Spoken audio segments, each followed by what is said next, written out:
So we are thrilled to be here for our first ever student-only office hours with Professor Noam Chomsky. Please remember that this event is being filmed and photographed.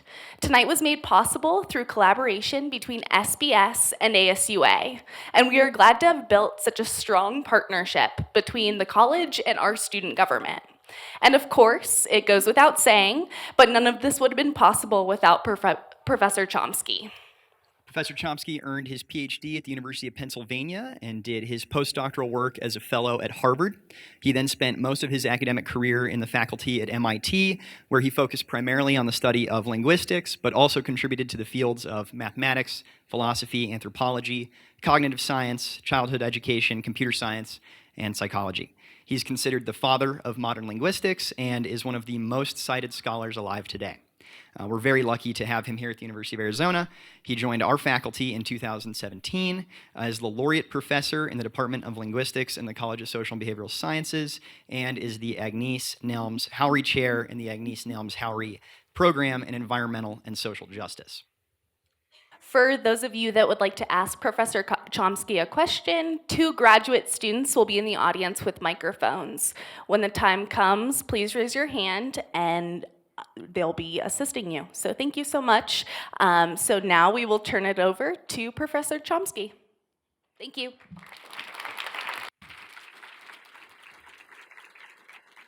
And I will in turn turn it over to you. So what does it mean to think in another language, like to have a worldview that's concurrent with that language? Like if I'm learning, Chechen or Turkish or whatever, what does it mean to think in that language and have a worldview of that language? Well, there is a long-standing theory, goes back to a great humanist, founder of the modern research university in the 18th century, Wilhelm von Humboldt, who claimed that your understanding of the world, your perception of the social and physical world and so on depended on the language that you spoke. And in the modern period, in the 20th century, that was revived.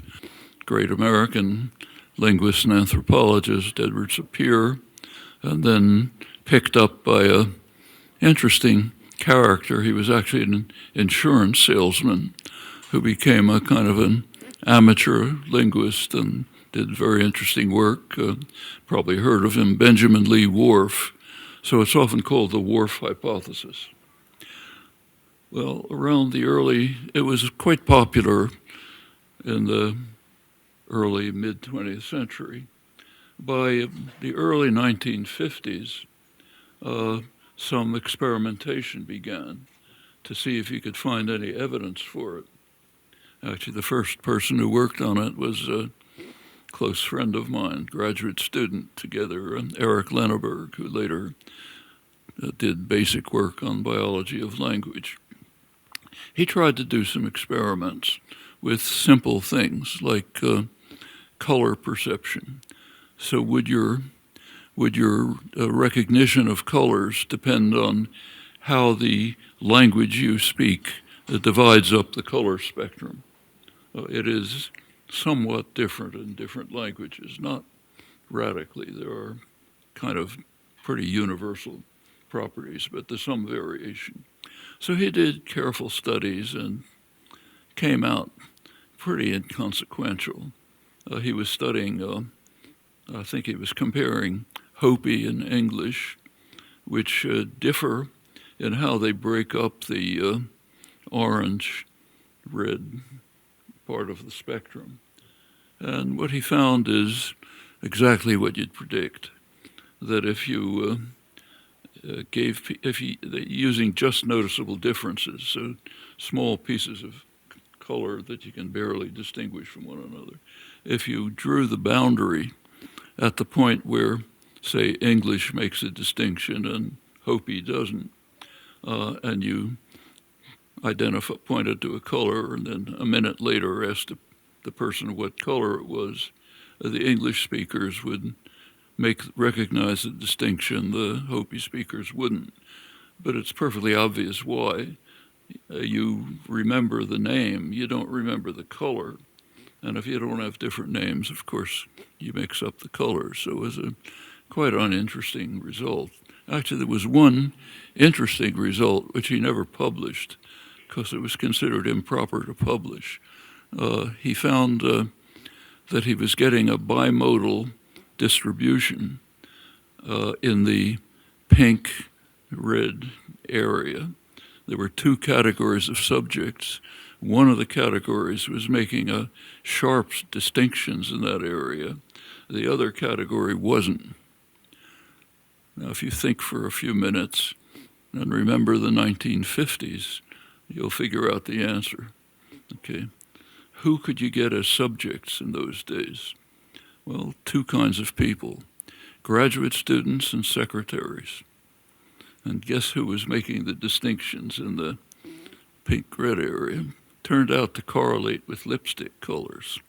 But this was considered improper to publish, so it's never published. There have been other studies since. It's very hard to find any significant positive evidence. Actually, some of the, like Worf's major thesis was that, I think again, Hopi speakers would have a different conception of time than what was called standard average European speakers, Western languages.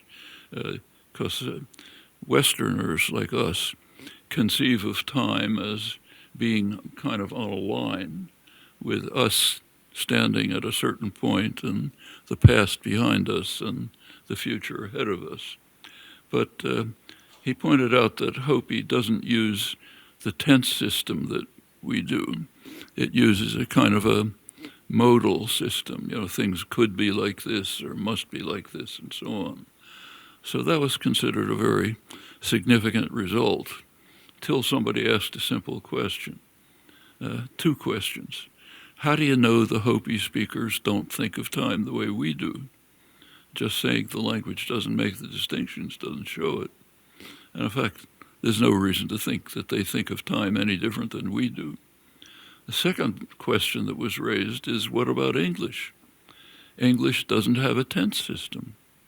We have past and non-past, but we don't have future. The future's a modal. Will, which is part of the modal system. Will, may, must, and so on. It's not a tense. So how come we don't see time the way the Hopi are supposed to see it? So that kind of collapsed under a little bit of thinking.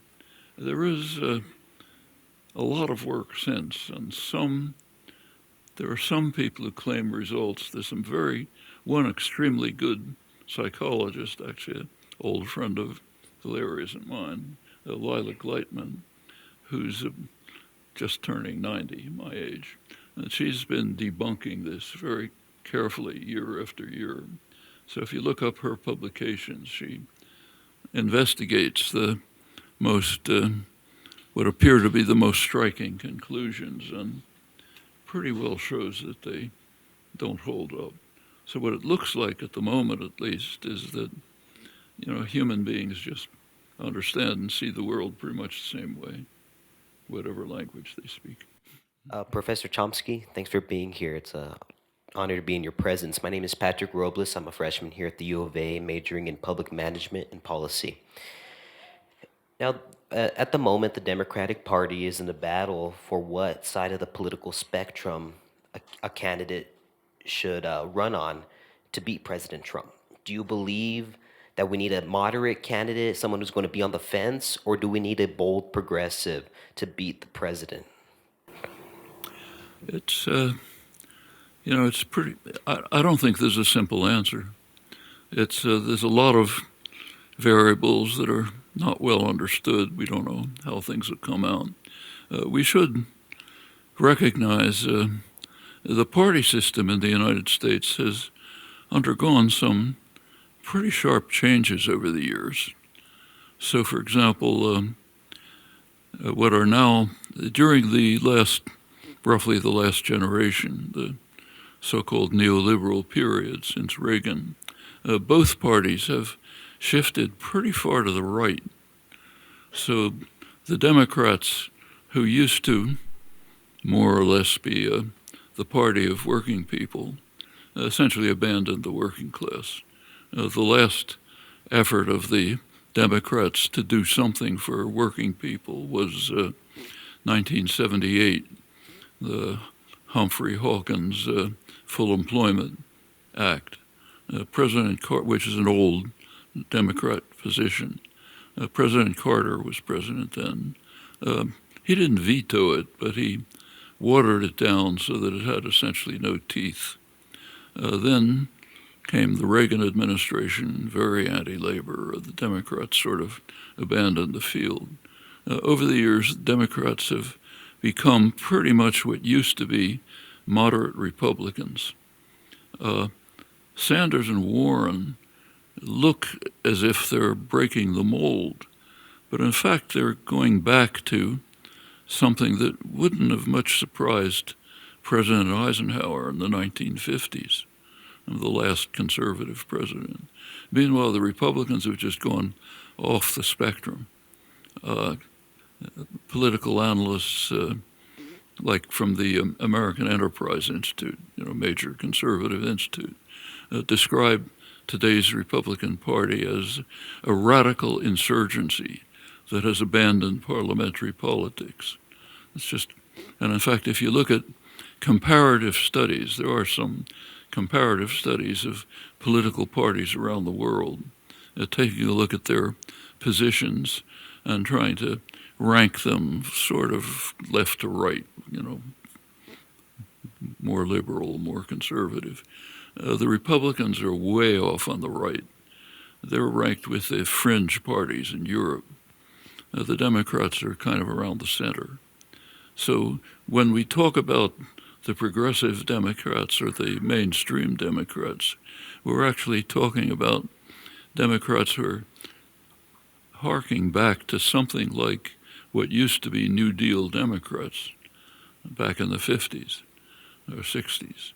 And the mainstream Democrats are kind of what used to be moderate Republicans. And which one is the way to reach the general population? That's not easy to say. The public attitudes have changed in striking ways over the years. Lots of things that are now right in the center of, kind of mantras for the party just didn't really exist 40 or 50 years ago. So take, for example, take the Republican Party. One of the positions that you have to maintain strongly if you're a candidate for the Republican Party or being appointed to the Supreme Court or something is to be opposed to abortion. That's now a doctrine you can't stray from. You go back to the 1960s. All the leaders of the Republican Party were pro-choice. Ronald Reagan was the governor of California. He signed one of the most liberal choice resolutions in the country. George H.W. Bush, pro-choice. Barry Goldwater from here, of course. Almost all of them. What happened? Well, what happened was a party realignment, and an interesting kind. The Democrats used to be a kind of an odd coalition of Southern Democrats who were deeply racist and had very important positions in Congress because they kept being reelected. So they had all the senior positions. They ran the committees. And the other part of the coalition was Northern working people, many of them Catholics and liberals. Well, that coalition fell apart in the civil rights movement because the Democrats supported it and the Southern Democrats were strongly opposed. So Richard Nixon picked them up, was called the Southern Strategy, and they became Republicans. In the mid-1970s, one of the chief Republican strategists, Paul Weyrich, had a brilliant idea. He recognized that if the Republicans pretended, I stress pretended, to be opposed to abortion, they would pick up the Northern Catholic workers' vote and the evangelical vote, and they all turned on a dime. It was amazing to see. The party simply switched. Now that's a leading position. No time to go through it, but the same is true on things like guns, even global warming. Up to about a decade ago, John McCain, who you all know, ran for president on the Republican ticket with a position favoring doing something about global warming. That was 10 years ago. Now, the leadership is about 100% strict denialist. It's not happening, or it's not us, and so on. Well, what happened tells you a lot about American politics. What happened is that the Koch brothers, who you know about, big oil energy producers, recognized that the Republican Party, might make moves to constrain the use of fossil fuels. So they went into overdrive, literally, launched a huge campaign, bribing congressmen, intimidating them, huge lobbying campaign, creating what are called astroturf groups, fake popular organizations that would, knock on doors and so on. They pretty much formed the Tea Party, and the Republicans capitulated. That's the last you heard about something about global warming. That's the way politics work here. These are not untypical examples. So now the question is, what do you do when the population is sharply split on these issues? And, when the Republican Party Trump claims to be, the defender of the working people. In fact, if you look at their legislative programs, they just shaft them at every turn. Take deregulation. What does deregulation do? It eliminates safety and health requirements in the workplace. Who suffers from that? Take the one big legislative achievement of the Trump administration. There's one, the tax bill of 2017. Complete giveaway to the very rich and the corporate sector. Nothing for anyone else. In fact, harming everyone else, because one of the things it did was create a substantial deficit. And the leaders of the party told us right away what that means. Mitch McConnell, Paul Ryan, who was then Senate Speaker, they said, well, we've got this big deficit now. What can we do? We're going to have to cut back on benefits. Sorry, guys, you just can't have your Social Security. That's the one legislative achievement. How do they hold these people together on what are called cultural issues? Gun rights, abortion rights, fear of rapists and murderers crossing the southern border not far from us who are going to wipe out the white race and so on. That's the way you have to mobilize people when you're pursuing policies that undermine them at every turn. It's not all that different among the Democrats, not quite as extreme. But that raises serious what you're asking turns out to be a very serious question.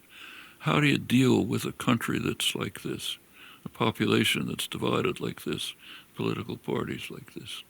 And I don't think your question has a simple answer. At least I don't know it.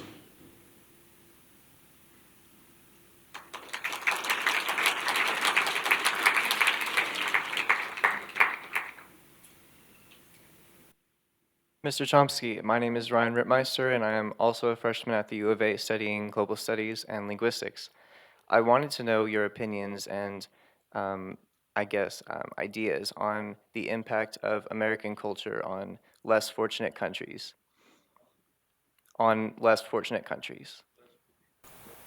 What's the effect of American culture? Well, you travel to one and you'll see it right away. The ads, the commercials, the Burger Kings, all of this is very widespread everywhere. I remember the first time I went to India about 25 years ago. I was amazed to just look at the billboards advertising things. It was all blonde, blue-eyed, white models, advertising things to the Indian population. So these aspects of American culture have had an enormous effect. Also things like, rock music, bands, Hollywood movies. I think that kind of effect is very noticeable. You see it everywhere. If you cross the border to Mexico, you'll see it there. Other aspects of American culture, it's hard to say. Hi, here. Sorry, I'm Will. I'm a freshman or philosophy major. I just want to ask you, what will be your advice on people who want pursuing academia, like go grad school and maybe beyond grad school? Like, what will be your advice for people who want to pursue academia career? Want to pursue academic career. So what would be my advice to young people who are entering college and so on? Is that the question? What? And people who want to like work in academia, like be a professor, be a researcher. What kind of research? Like philosophy, linguistics. Linguistics, philosophy. Right, I'm a philosophy major. So what kind of research would I advise for you? The kind that captures your imagination. There's no general advice. The only thing that makes sense is to see what is challenging, exciting, what makes you want to go to work in the evening and try to solve problems. And my advice would be that's what you ought to pursue. And where to lead, nobody knows. You can't tell for anything. But if it's the kind of thing you find challenging, exciting, you want to know the answers, the problems really grip your mind, I think that's what you ought to study and maybe answer the questions.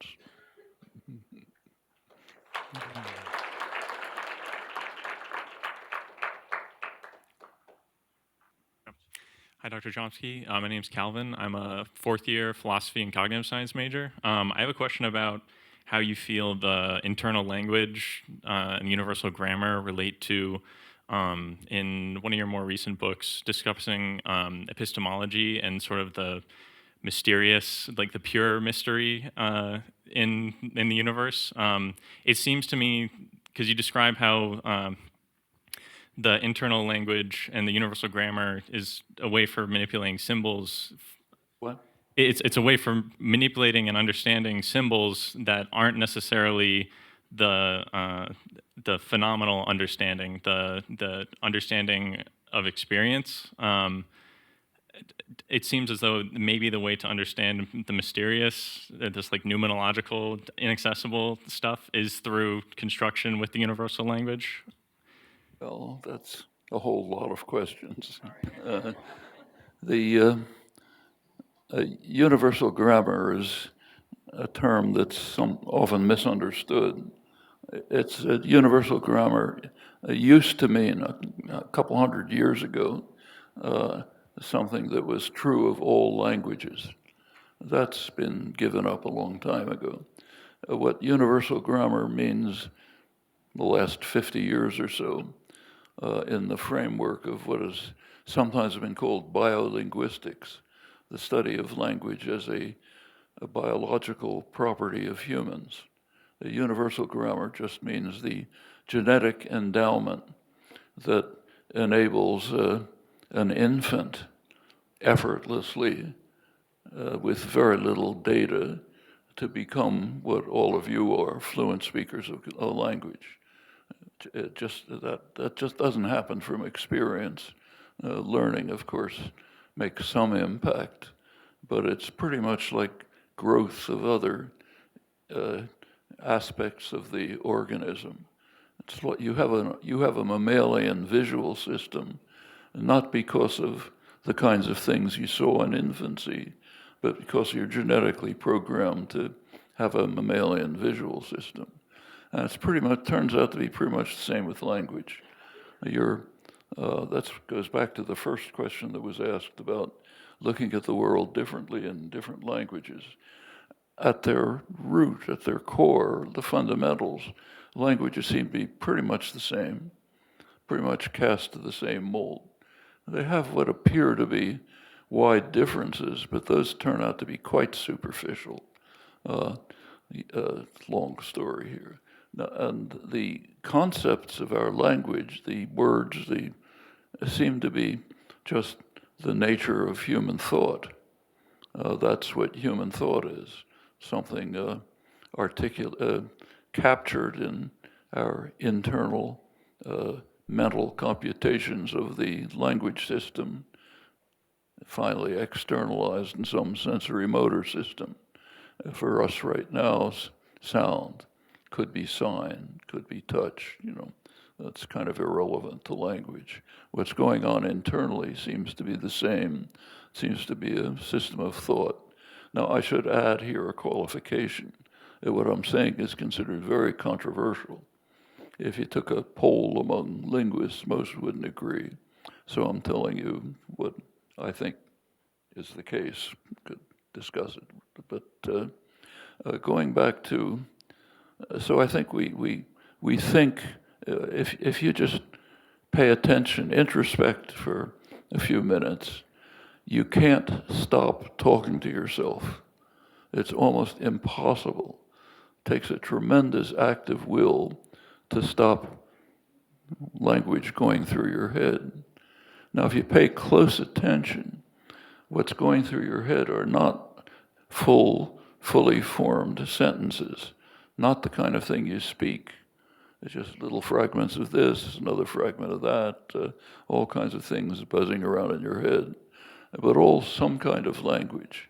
What all of that means is that, going to mysteries, what's going on internally in our minds is very rapid, extensive use of the whole linguistic system, totally unconscious, of which little pieces and fragments come to consciousness.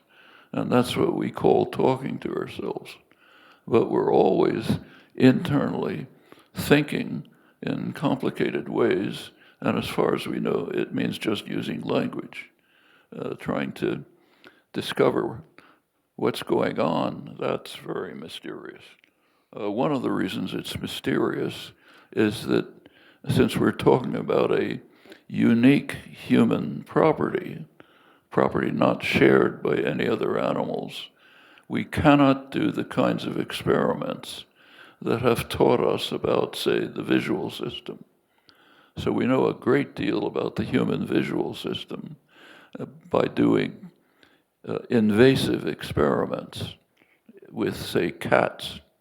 You could argue about whether this is right or wrong, but anyway, that's how it's been learned.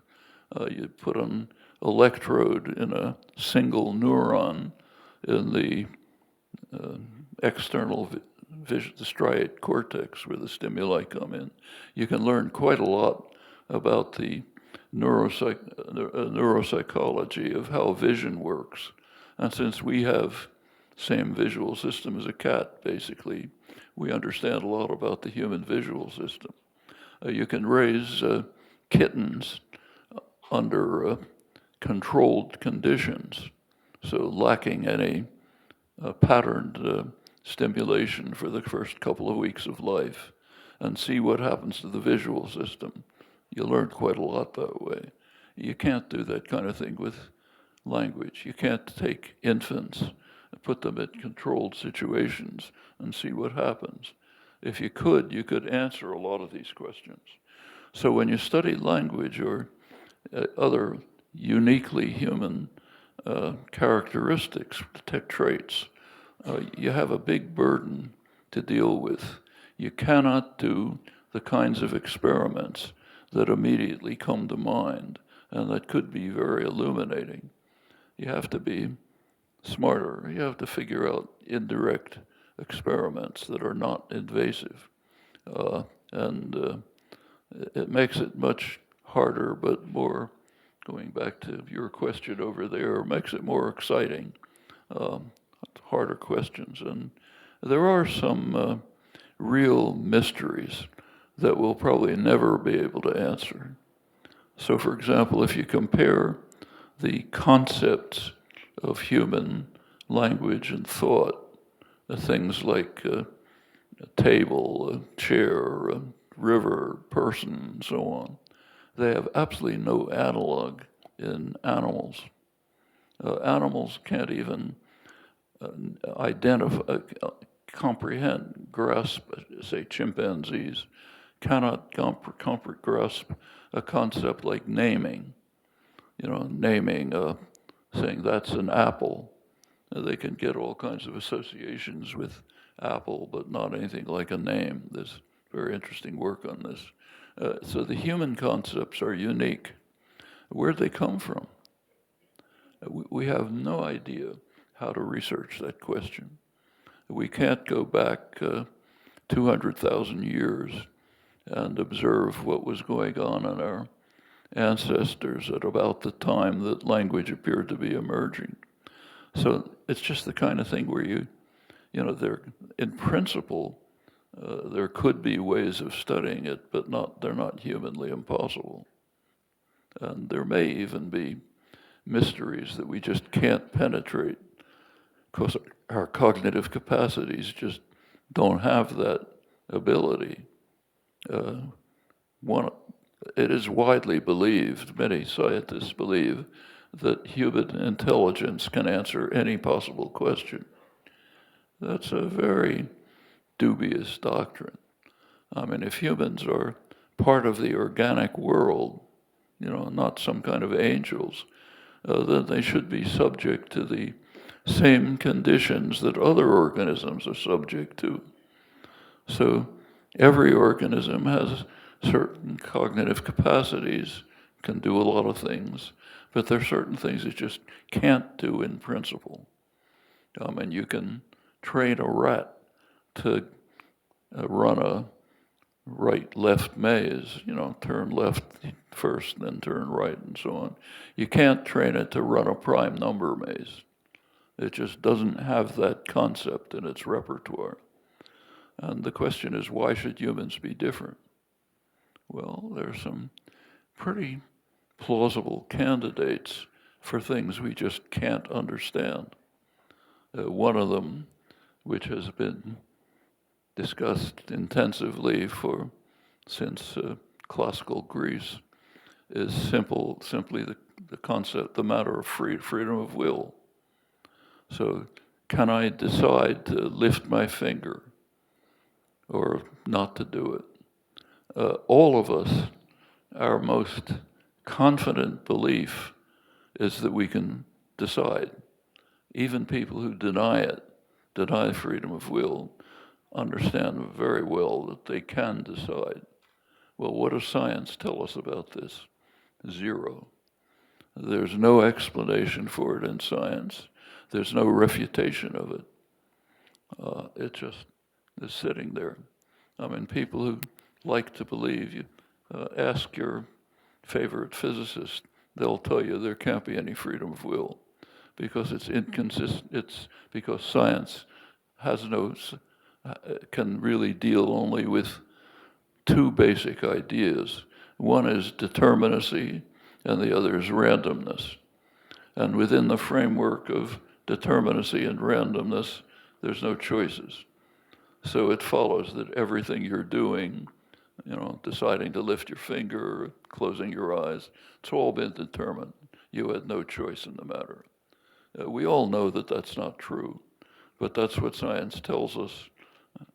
That's all we can say. On the other hand, the quantum physicist can't show that you don't have free will. They can only say, we can't account for it. And probably humans will never account for it. It's perfectly possible that that's just one of the things that's like a prime number maze for a rat. That, if it's true, would be a real mystery. And in fact, there are historical examples which are quite interesting when you look at them. So, for example, take these days, philosophers know there's something called the hard problem. That's the problem of consciousness. How does consciousness arise? What is it? That's called the hard problem. Back in the 17th century, there was another thing called the hard problem, motion. How can motion take place? Why does something that starts moving keep moving?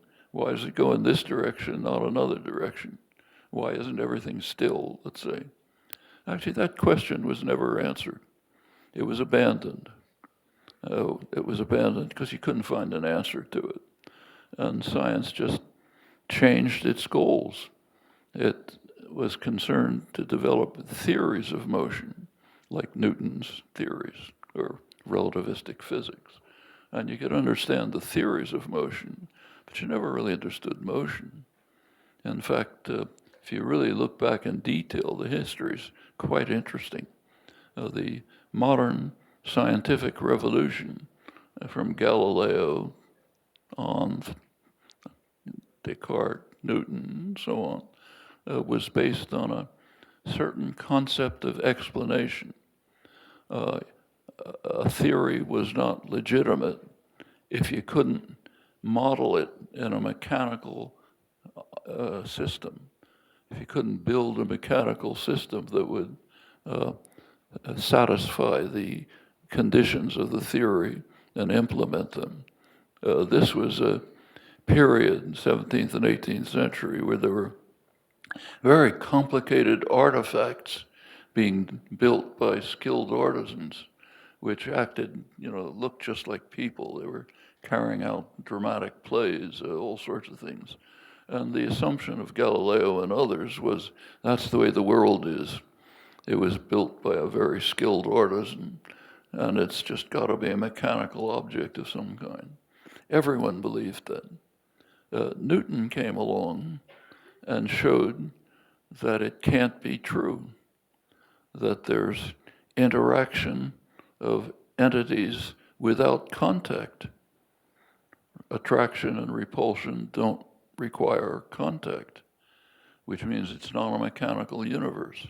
Newton himself thought this was a total absurdity. I said nobody with any scientific intelligence could believe this for a moment, but it seems to be true. And for the rest of his life, he tried to figure out a way around it. So did other great scientists. Finally, scientists just gave it up. They said, okay, we can't understand it. Let's look at theories and get them to work. That's a true mystery, a historically attested one. The questions of free will are open. Other questions are open. But I don't think we can quickly assume what is commonly assumed in the sciences, that human intelligence is universal, that it can do anything. If we just keep at it, we'll answer every question, conceivably, but doesn't look, to me at least, doesn't look likely, either simply on the grounds that we're organic creatures, or even because of the history of science, which tells us some pretty striking things. I forget by now what this was an answer to.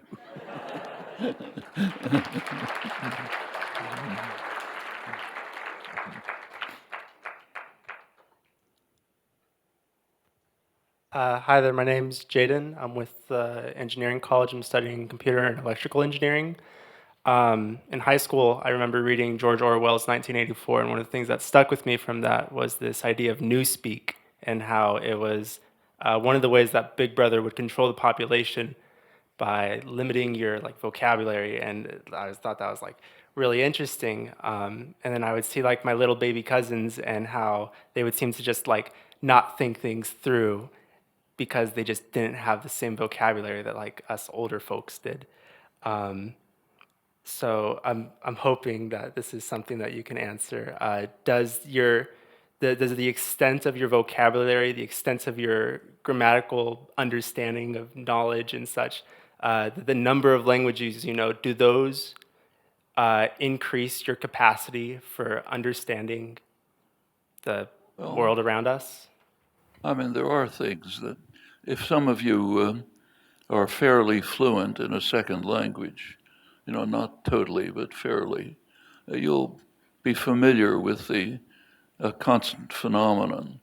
There are things you'd like to say in the second language, but you just can't figure out exactly how to say them.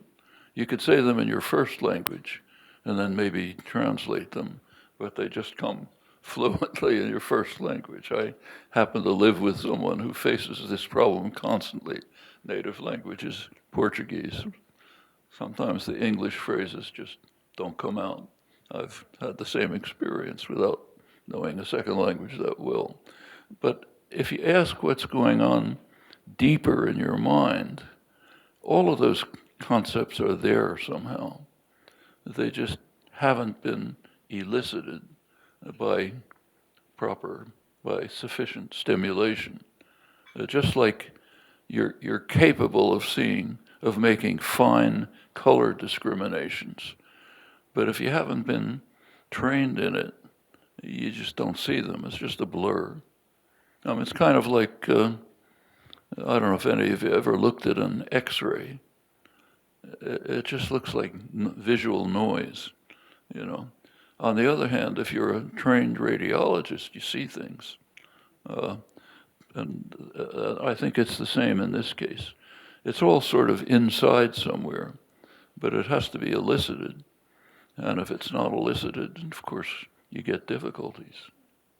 That's a little different than Orwell's Newspeak. He was talking about how power systems construct conceptual and linguistic frameworks that make it very hard to think about the things they don't want you to think about. There's plenty of examples of that. We're not that far from 1984 in that respect.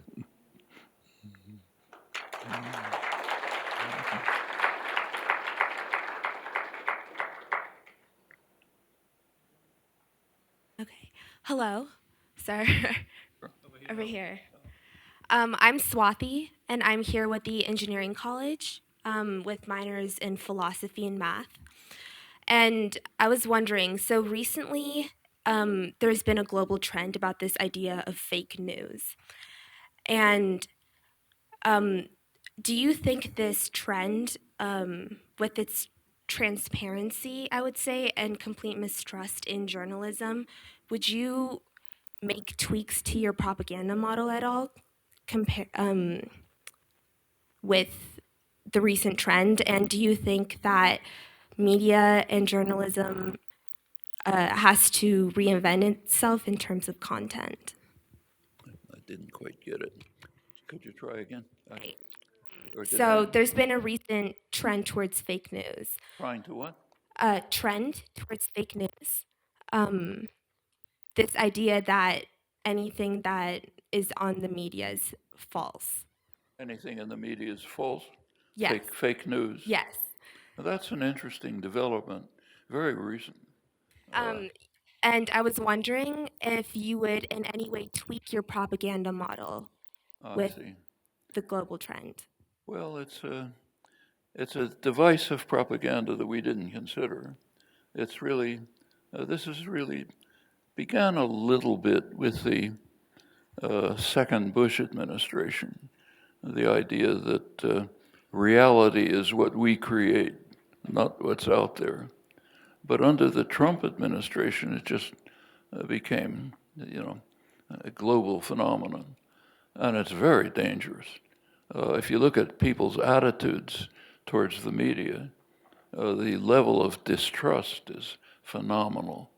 A very small part of the population trusts the media. Well, there always are reasons for skepticism. Like you don't just accept everything you read as gospel truth.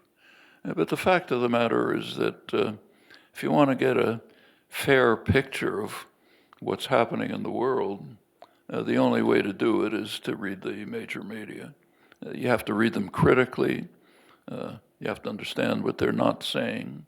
You have to think about the newspeak that they're using. But it's not quantum physics. You can figure it out. but that's the only source. Now, if everything is dismissed as fake news, we're living in a totalitarian state. Then what the leader says is, we believe, and everything else isn't happening. So if Donald Trump says the crowd at my inauguration was bigger than Obama's, that's true. If the photographs show the opposite, that's fake news. Once this is happening right now on the impeachment issue, where Trump's, a lot of evidence comes out. Trump says that's just fake news, forget it. It's just the deep state trying to undermine us. If that's believed, we're very close to totalitarianism. It's that's Orwell's picture, going back to what he said. And it's a very dangerous phenomenon. This is not to say that you shouldn't be critical of the media, like this book of ours that you're referring to, Manufacturing Consent. It was all critique of the major media, but that shouldn't be misinterpreted as saying that you can't believe what they say. In fact, if you actually read the book carefully, which very few do, they mostly read the first chapter, but if you get to the later chapters, a lot of it is defense of the media, of the integrity and courage of reporters telling the truth and being attacked by various organizations as not being patriotic enough or something like that. So a lot of the book is actually defense of the media. But of course you have to read critically, ask yourself what are the factors, the forces behind shaping the news, deciding what to report, deciding what not to report, and so on. That's always there. So take today's paper. There's a big discussion in the New York Times, long discussion of the celebrations in China of the great history of the Chinese Revolution. And if you read the article, it denounces the Chinese, correctly in this case, for suppressing the fact that tens of millions of people died during the Great Famine. So everyone's supposed to agree. That's actually true. But what they don't report is something else. They don't report that from the period 1947 to 1979, the period of the Maoist period, and the period of independence for India and China. During those years, India, democratic capitalist India, killed 100 million people as compared with China simply by not instituting rural reforms. So yes, China killed maybe 30 million people in the Great Famine. We get very angry, upset about that. But the fact that a democratic capitalist country right next door killed 100 million people over what China did, even counting the Great Famine, that's the kind of thing you don't talk about. Actually, going back to George Orwell again, all of you, I'm sure, have read Animal Farm in school. Virtually none of you, I suspect, have read the introduction to Animal Farm. The reason was it wasn't published. It was discovered in his papers about 30 years later. And it's a pretty interesting introduction. The book, remember, is directed to the people of England. That's the audience. It was 1944.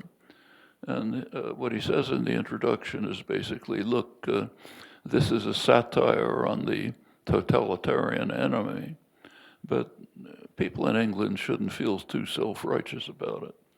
Because in England, I'm now quoting him, unpopular ideas can be suppressed without the use of force. And he goes on to say a few things about it. He says one reason is the press is owned by wealthy men who have every reason not to want certain things to be expressed. And the other reason he gives, which I think is more interesting, is a good education. If you've gone to the best schools, Oxford and Cambridge, you have instilled into you the understanding that there are certain things it just wouldn't do to say, that just becomes part of your nature. So you don't say them. We can add, you don't even think them. So, for example, the editors of the New York Times simply couldn't think that if we're denouncing China for the Great Famine, how come we're not denouncing our ally India for a much worse crime during the same period? You can't think that, okay? If you read the next column in the paper and it says the greatest threat to world peace is Iran, you're not allowed to think that the world has an opinion on this, as we know from international Gallup polls. When the question is asked, which country is the greatest threat to world peace? Guess which one is way on top? Not allowed to think that. There's nobody else even close. Iran isn't even mentioned. But you don't think that, and you certainly don't report it. So it's not that you take the newspapers as gospel truth, but they are the best picture of what's happening in the world that you can find. It means you've got to use your intelligence and understanding, other sources, other kinds of inquiry to find out what they're not saying or what they're saying wrongly, but that's what you have to start with. That's why first thing I do in the morning is read the New York Times. That gives you sort of a beginning basis. And to get back to your point, if this fake news thing spreads the way it's been doing, so people just distrust everything in the information system, we're very close to a totalitarian state, to the horror story that Orwell was depicting in 1984. Those are things worth thinking about, and things that people like you are going to have to deal with in the coming years.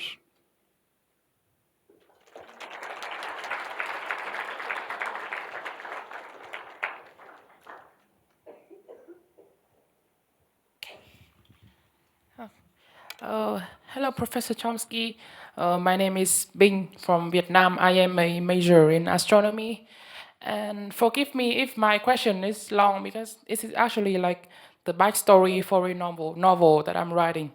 So forgive me if it's long. So it is suppose that we have a language spoken by a minority in a country where the government is led by the majority, and that majority, out of hatred and in some historical sense of discrimination, they try their best to like eliminate that minority and the speakers of that language. So can this government ever succeed? And if yes, then how much or how little can that language, the language of the minority, change in, say, 1,000 years? That's my question.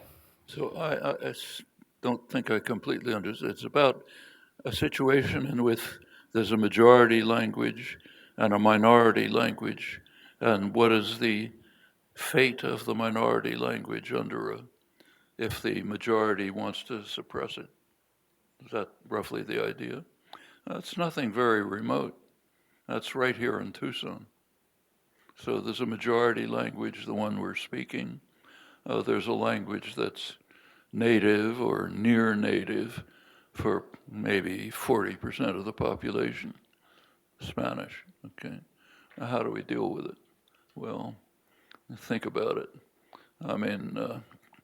Is there an honest recognition of bilingual community? There are other languages around too. We're surrounded by Indian reservations. They have their own languages. Maybe they're dying off. There's actually a big project right at this university to try to revive and sustain them. But those are very live social and cultural issues right here at home and in many other places. There have been efforts sometimes successful, to develop bilingual education programs. But in other places, things are the way you describe, just suppressing the minority language. Those are serious, I think, ethical issues that have to be faced in almost any multicultural circumstances, like right here.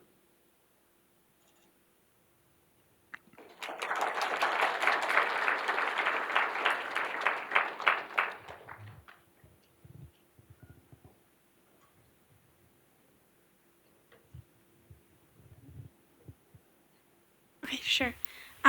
Sorry.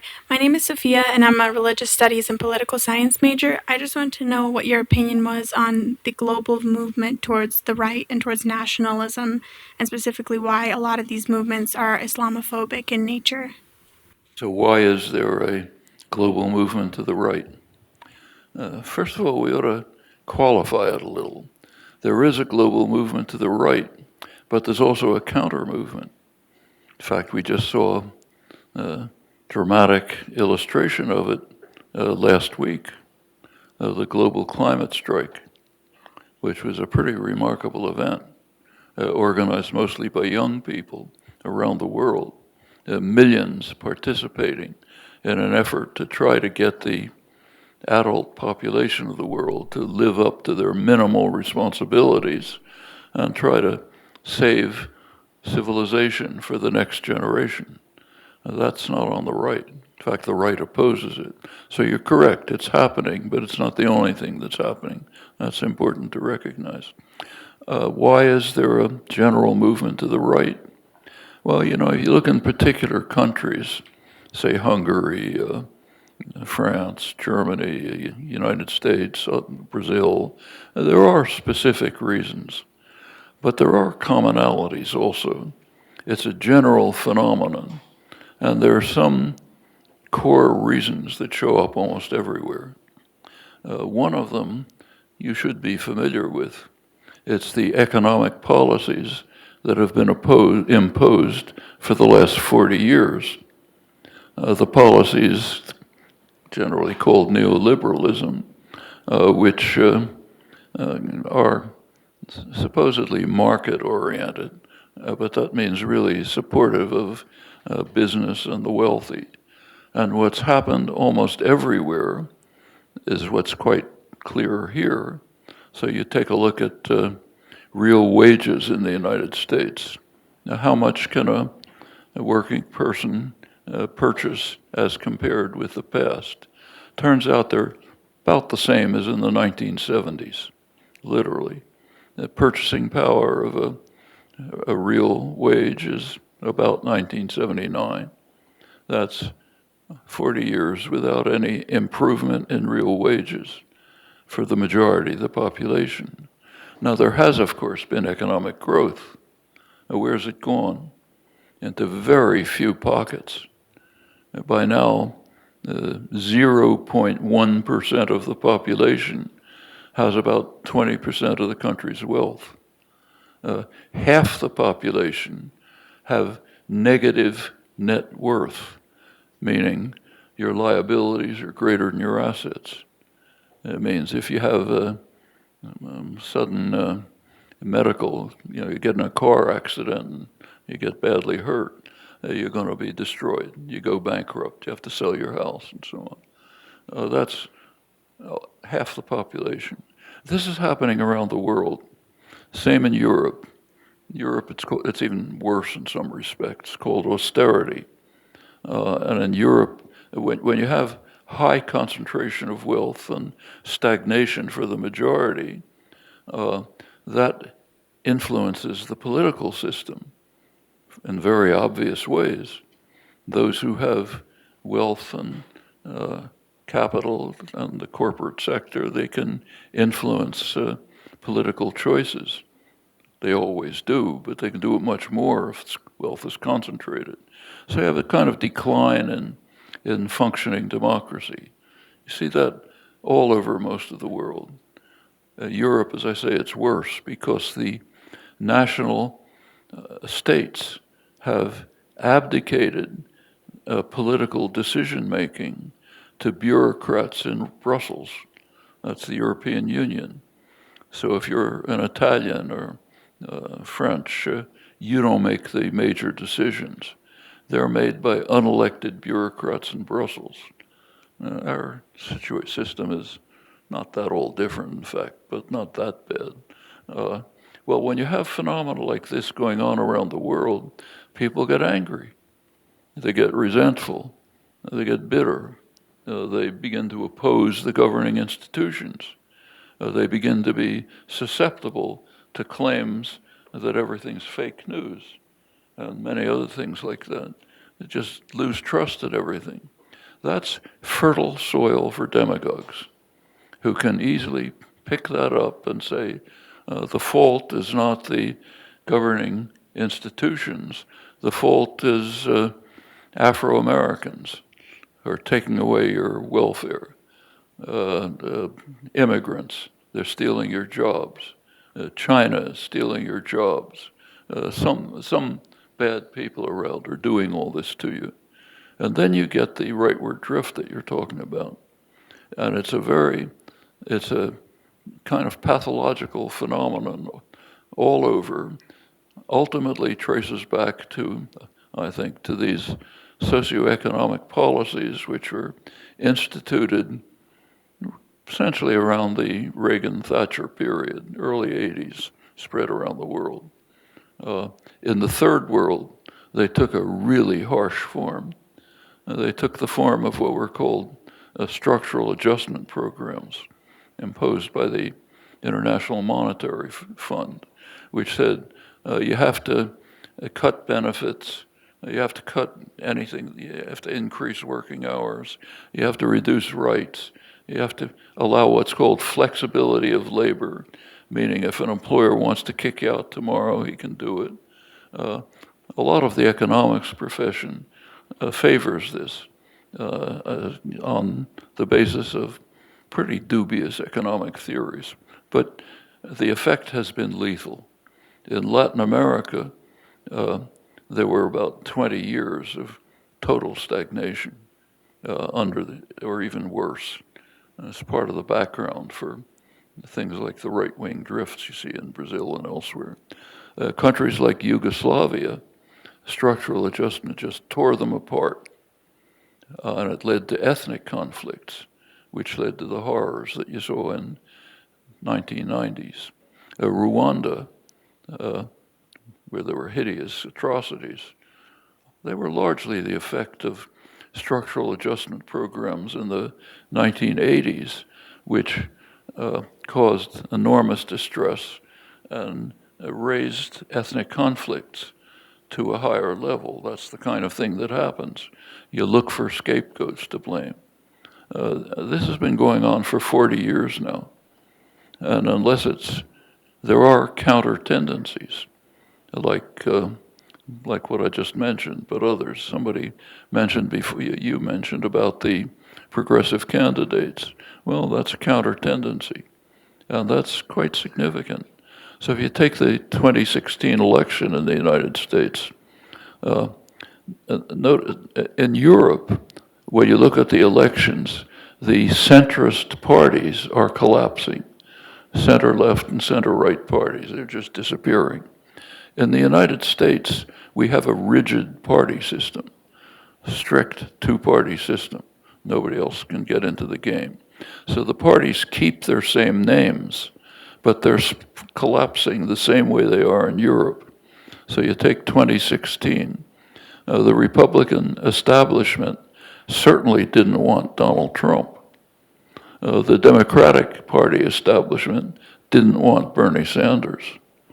Well, they were able to keep him out with some manipulations, but what really happened is the centrist establishment collapsed, and the outside edges, I don't like to call them extremes because they're not, they grew and developed. That's happening all over the world in different ways, you know.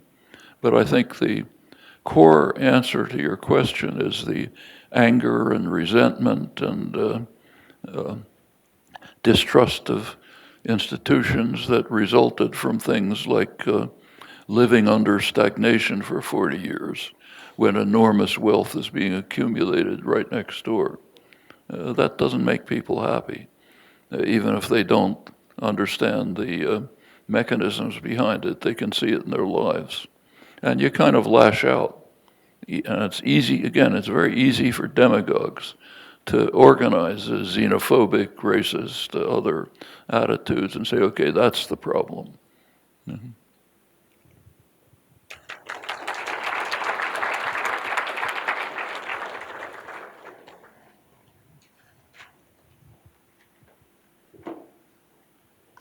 Hi, over here. Hi, Dr. Chomsky. My name is Danielle Zhang. I am from the linguistic department, and I'm also majoring in East Asian study. This might be a silly question, but I was actually wondering with my friends the other day. So they were new students coming into the Department of Linguistics, and they were wondering how our department looks like. And I couldn't think of any other thing other than ended up saying we have user in our department, and they were very pleased. So I was wondering, how would you, from your perspective, sir, to address linguistic department of the U of A? How would I address the linguistics department at the USA? Yes. I'm kind of biased, so it's unfair.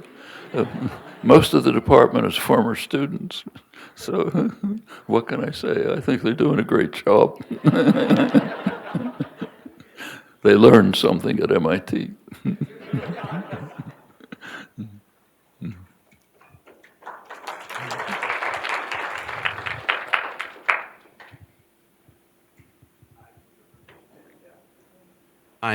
Hello, sir. My name is Mikhail Berlin. I'm actually a first-year grad student and I'm studying Russian linguistics, literature, and languages. So my question is as follows, and we just covered your theory, one of your theories in class, and I have some questions about it.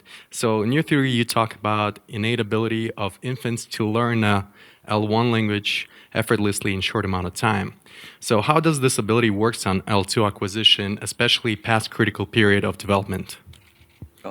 How does it work past the critical period? Well, for those of you who don't know what this means, there is a kind of debate, and almost all, maybe all of our intrinsic capacities develop in a specific way. We're genetically determined to, develop certain things at certain times. So, a certain time when you start to walk instead of crawling, another time when you start to using two-word sentences, other times when you undergo puberty, but right throughout life there's a program that you kind of follow. And every one of these has a critical period, meaning there's a certain period in which things have to happen, and if they do, then you can go on from there. But if they don't happen during that period, you're lost. You'll never develop it. So I mentioned before experiments with kittens. Take that. If you take a kitten and you sew its eyelids together so that it only sees diffuse light, no pattern stimulation, then after a couple of weeks it'll be blind. The visual system simply degenerates. And since we do allow ourselves invasive experiments with cats, you can see exactly what's happening in the parts of the brain that are supposed to react to visual stimuli. Well, that's a critical period. And in fact, there's a lot more detail, classic experiments on this. So if during the critical period, the first couple of weeks of life, the kitten is being exposed to, let's say, vertical lines, but not horizontal lines, then as a grown-up cat, it will have fine discrimination for vertical lines, but not for horizontal lines. So all kind of things happen in the critical period. Now, is that true of language? Well, as I said before, in the case of humans, you can't experiment. So what we have is mostly kind of indirect evidence. But the indirect evidence seems to indicate that there are a couple of periods which are transition points. One, roughly around puberty, seems to be pretty significant. If before that period, children can learn languages very quickly. I've met kids who were immigrants and arrived here a year ago, speaking perfectly fluent English. You can't distinguish them from their peers. On the other hand, if you get an 18-year-old, he'll have difficulty, right? You can learn a second language, but it's hard. And unless, there are individual differences, but for most people, you never get fully fluent, sound like a native. So there are critical periods. In the early periods, say a 5-year-old kid, a child can learn a half a dozen languages simultaneously with no problem, be completely fluent in all of them. And people have been through this when they think about it in retrospect, recognize that in the early years, say when they're 4 years old, they didn't even know they were speaking different languages. This is the way you speak to your mother, this is the way you speak to your aunt, that's the way you speak to the kids in the street, and so on. And you get a kind of a higher lateness, sudden recognition, hey, I'm speaking different languages, but it comes along later. That kind of ability is very rare for an adult. There are some exceptional people who are like that, but for almost everyone, it's almost impossible. So yes, there do seem to be strong critical periods, which is typical of genetically determined traits. Another reason for thinking that language is very much like other genetically determined traits, like having a certain kind of visual system.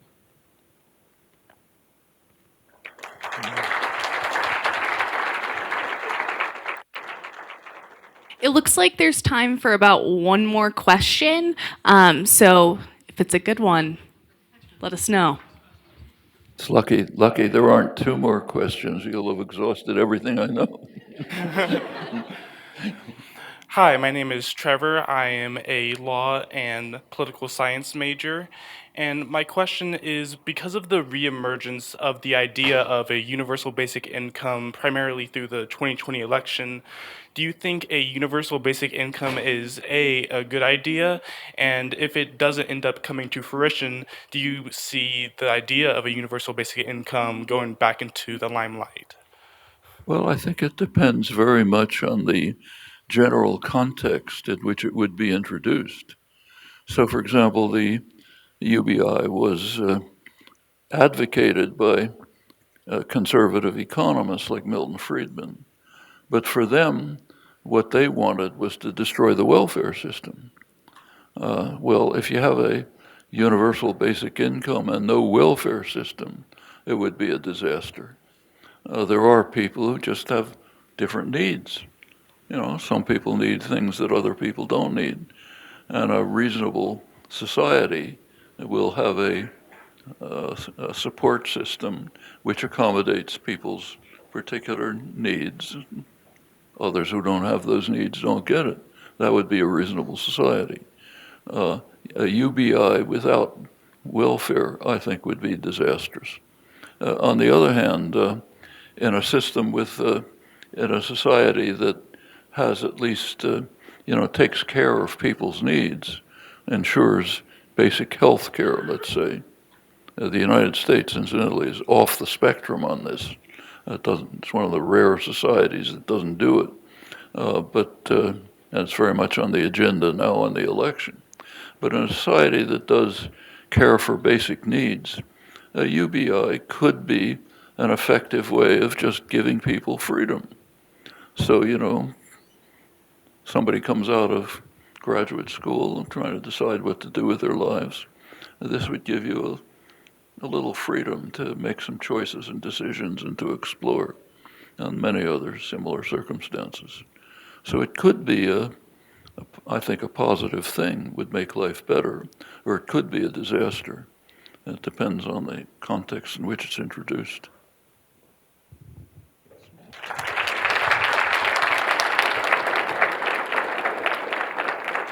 All right, well, if you're okay with it, Professor Chomsky, we can do one more question if we exhaust your knowledge. Is that okay? Over the limit.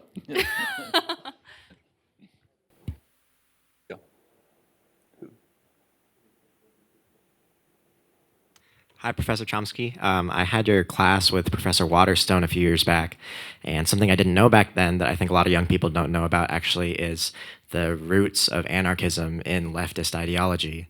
And I was curious if you could talk about that and kind of the relevance of anarchist thought today. Well, glad you mentioned the course, because I like a plug for it.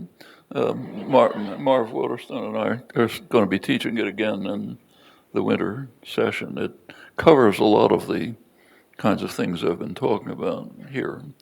So what about the significance of anarchism in modern thought? Well, first of all, what is it? Let me start by what sounds like an outrageous comment. I suspect that every one of you is an anarchist. That is, accepts its fundamental doctrines. If you look at the fundamental ideas of the various anarchist movements, there is a core principle behind them, namely that structures of hierarchy, domination, force, are not self-justifying. They have to justify themselves.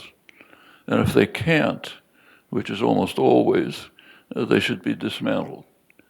Whether it's a patriarchal family or a labor contract in an enterprise where you become a sort of slave for most of your life, or domination and ability to impose sanctions in international affairs, whatever it is.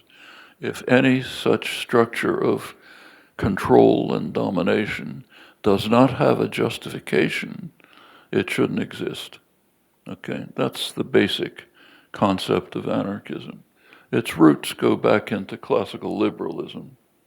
So, for example, it's, for many people it's hard to believe these days, but if you go back to, say, the mid-19th century, the Republican Party, the party of Abraham Lincoln, regarded wage labor as equivalent to slavery, differing only in that it was presumably temporary until you could become a free person again. That was the slogan of the Republican Party, okay? That was classical liberalism. Abraham Lincoln was basically a classical liberal.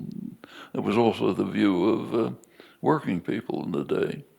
It was not very different from the views of Adam Smith or Thomas Paine and others. Well, okay, that's one aspect of classical liberalism which is picked up under the more modern anarchist movements. But there is a kind of continuity. And as I say, I think if you think it through, these are views that I think almost everybody would accept. Has a bad name, naturally, but people who are in favor of illegitimate hierarchies and domination don't like it. But